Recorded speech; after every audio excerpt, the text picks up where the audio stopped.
Selamat pagi, salam sejahtera. Laporan terkini daripada Mahkamah Persekutuan menyebut bahawa derma Arab yang dibuat Najib didakwa Najib tidak boleh dipercayai, kata DPP. Sebelum kita teruskan ulasan ini, jom kita tonton dulu rakaman video temu bual daripada TikTok yang aku temui, yang telah dirakam, dijawab oleh Najib sendiri, berlaku beberapa tahun yang lepas. Jom tengok dulu sebelum kita teruskan ulasan ini. Jom. Dan keempat, bahawa mereka yang menderma ini tidak ada apa-apa niat untuk mendapatkan apa-apa balasan, timbal balas. Dan mereka juga menganggap ini bukan sebagai satu rasuah. Ini sebagai satu donation, sebagai satu gift. Kalau donation, kalau satu derma, ini tidak menyalahi mana-mana peruntukan undang-undang. Adakah itu sebabnya kenapa duit itu dimasukkan ke dalam akaun peribadi Datuk Seri dan bukan... Ya, itu atas kehendak penderma. Dia derma pada saya secara peribadi. Sebab itulah akaun itu atas nama saya. Tapi jangan salah ertikan, akaun itu atas nama saya, tetapi tidaklah ibarat macam akaun peribadi kita sendiri. Macam mana? Dah tonton? Kalau dah tonton, share video ini supaya semua orang akan terkejut. Pada waktu itu Najib begitu yakin mengatakan bahawa apa yang diterimanya adalah derma daripada Arab. Namun demikian, hari ini Mahkamah Persekutuan melalui DPP mengatakan dakwaan derma Arab dibuat Najib tidak dapat dipercayai.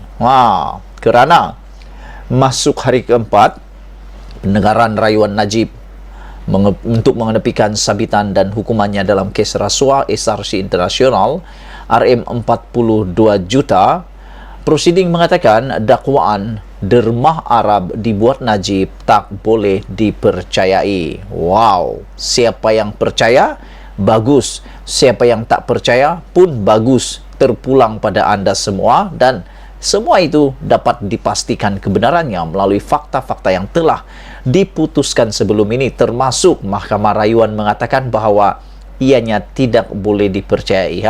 Timbalan pendakwa raya V. Sitabaram membangkitkan yang Mahkamah Perbicaraan Kes SRC mendapati dakwaan Najib Razak bahawa wang dalam akaunnya adalah derma dari kerabat Diraja Arab Saudi sukar dipercayai.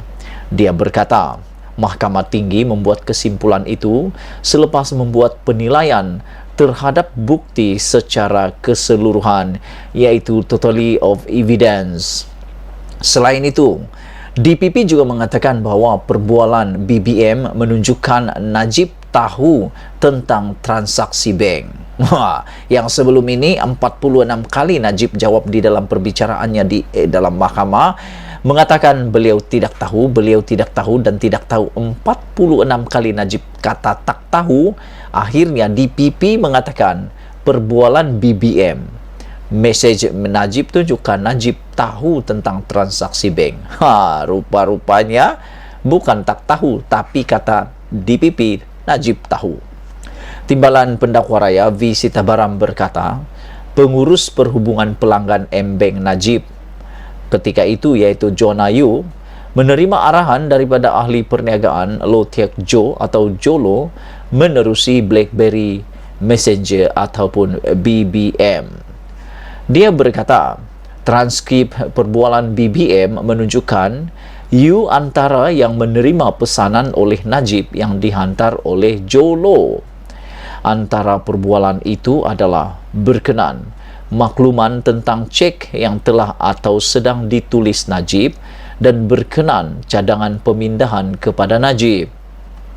Kata Sitabaram lagi, perbualan BBM itu menunjukkan Najib menggunakan Jolo untuk mengesahkan baki wang dalam akaunnya untuk memastikan dia memiliki kredit yang cukup atau dana yang cukup untuk perbelanjaan kad kredit dan cek yang telah dan akan dikeluarkannya. Wow, ini satu pendedahan yang lebih luar biasa, mengejutkan kita semua. DPP juga berkata begitu banyak bukti Najib seleweng wang. Pada jam 11.25 pagi tadi, Timbalan Pendakwa Raya V. Sitabaram berhujah bahawa pendakwaan mengemukakan begitu banyak bukti untuk menunjukkan Najib Razak menyelewengkan RM42 juta daripada SRC untuk kegunaan sendiri. V. Sitabaram juga berkata, ketika perbicaraan SRC, pemeriksaan balas yang dibuat pasukan pembelaan terhadap Najib terhadap saksi, pendakwaan gagal untuk secara serius mencabar hujah bahawa wang tersebut memang dimasukkan ke akaun Najib di M-Bank dan gunakannya untuk manfaat sendiri. Sebelum itu, pada pukul 11.17 pagi, prosiding disambung apabila mahkamah mengarahkan penangguhan pada jam 10.57 pagi. Sebelum itu, pada 10.42 pagi, Najib tak buat aduan isu RM42 juta masuk dalam akaun, kata DPP. Timbalan Pendakwa Raya V. Sitabaram membangkitkan yang Najib Razak tidak pernah mengadu kepada mana-mana bank berhubung transaksi salah berjumlah RM42 juta ke akaun banknya. Sitabaram berkata, sebaliknya, Najib langsung tiada masalah untuk menggunakan wang itu. Ya, betul lah kan? Kalau tiba-tiba lah ada masuk duit dalam akaun kita 1,000, mungkin kita tak akan terkejut lah. Tapi kalau 42 juta masuk dalam akaun Anda dan Anda cek, terkejut atau tidak? Pasti akan terkejut. Perkara pertama, Anda akan terkejut. Yang kedua, kita akan tertanya-tanya, dari mana duit ini ya? Nak guna pun takut kan, manalah tahu kalau sudah guna nanti diminta bayar, mampus kita nak bayar. Tapi apa yang DPP kata, Najib tidak pernah mengadu kepada sesiapa. Makna kata, Najib tak risau pun. Menurut Sitabaram, sebaliknya Najib langsung tiada masalah untuk menggunakan wang itu. Bagi aku secara pribadi, kalaulah ada duit 42 juta masuk dalam akaun aku, perkara pertama yang aku buat, aku akan telefon bank, aku akan tanya kenapa ada duit 42 juta dan aku tak akan guna kerana aku tahu aku tak akan memiliki duit begitu. Hairan juga lah kan, kecuali lah memang ada kau tunggu-tunggu duit 42 juta. Tapi kalau tiada yang ditunggu, macam mana? Kecualilah memang Anda tunggu sesuatu duit itu. Pada 9.38 pagi, Najib telah menamatkan khidmat peguam dari firma Zaid Ibrahim.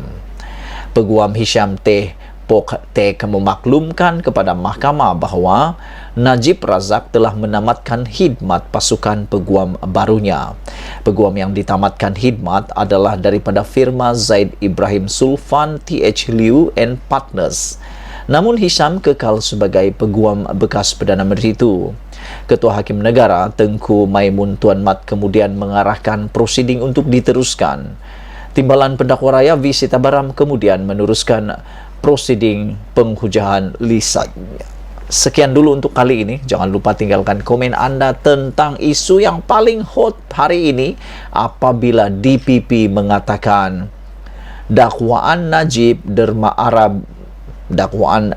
Arab dibuat Najib tidak dapat dipercayai. Malaysia kita punya, kita juga sama-sama cintai Malaysiaku. Bye-bye.